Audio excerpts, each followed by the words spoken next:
Good morning friends, कैसे हैं आप सब। तो फ्रेंड्स, आज जो हम टॉपिक करने जा रहे हैं वो सबसे इम्पॉर्टेंट टॉपिक है। जो टॉपिक का नेम है वो है capital structure. Capital structure, okay. Capital structure पहले हम समझते हैं होता क्या है, ठीक है।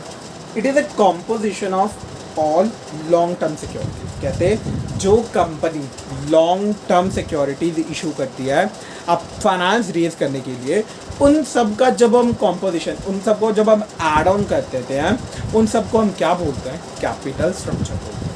कैपिटल स्ट्रक्चर का मतलब क्या हो गया? It is a composition of all long term securities issued by a company to raise long term finance. It is a composition of all long term securities. इसमें हम सिर्फ कंसीडर करेंगे long term securities issued by a company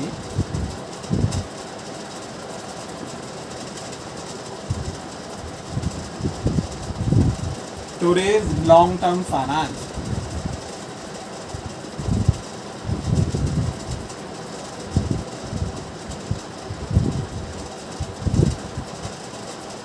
अब हम बात करते हैं long term securities. Long term securities कौन सी होंगी हमारी? लॉन्ग टर्म सिक्योरिटीज कौन कौन सी होगी? एक तो हमारे पास हो गया शेयर कैपिटल, ठीक है। और कौन कौन सा हो गया? डिबेंचर्स। और थर्ड हमारे पास क्या हो गया? Reserves and loans.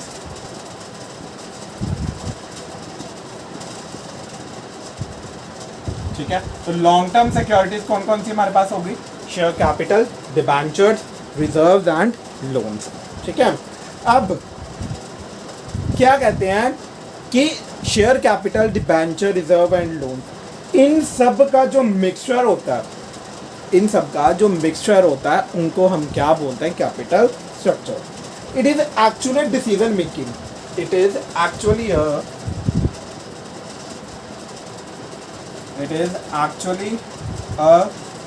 Decision making regarding the composition of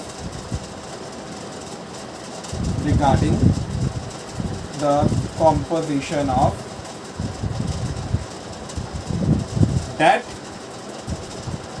and share capital। कहते हैं कॉम्पोजिशन है कि कंपनी को कितना डेट रेज करना चाहिए और कितना शेयर कैपिटल जो है वो रेज करना चाहिए। ये मतलब कंपनी जो है डिसाइड करती है कैपिटल स्ट्रक्चर में कि कितना प्रोपोर्शन उसको डेट का रखना चाहिए और कितना प्रोपोर्शन उसको शेयर कैपिटल का रखना चाहिए। कहते हैं it is a permanent capital structure. I am just going to rub that.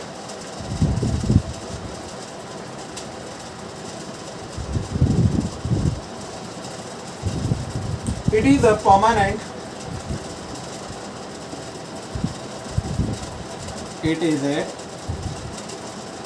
permanent capital structure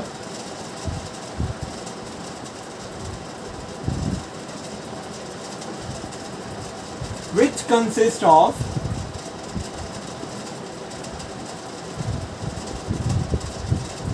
owners and borrowers funds। कहते हैं ये हमारी कंपनी का परमानेंट कैपिटल स्ट्रक्चर है जिसमें हमारे ऑनर फंड्स भी आते हैं और बोरर फंड्स भी आते हैं। अब हम समझते हैं कि ऑनर फंड्स कौन से होते हैं हमारे और बोरर फंड्स कौन से होते हैं। I am just going to rub the this topic. अब देखिए, owners capital includes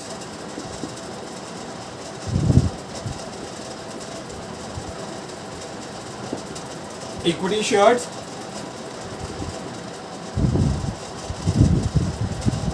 plus preference shares,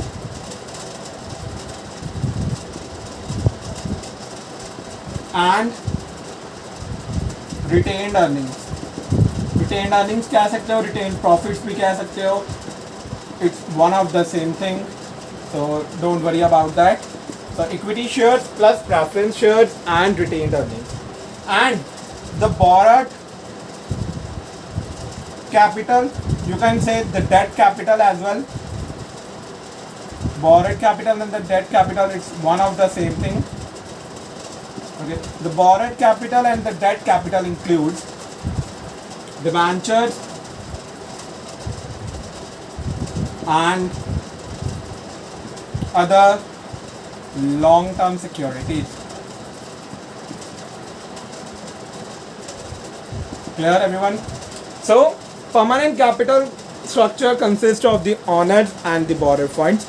So owner capital includes equity shares plus preference shares and the retained earnings. So borrowed, either the debt capital includes the debentures and the other long-term securities. So next topic is about what is the importance of capital structure. Okay, what is the importance of capital structure?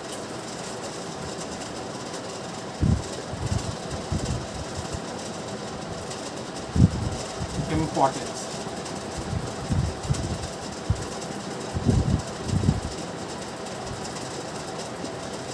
The first importance is about the type of the securities to be issued,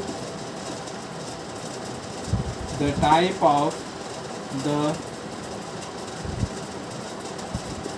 securities to be issued, and the second, the mutual ratio, the mutual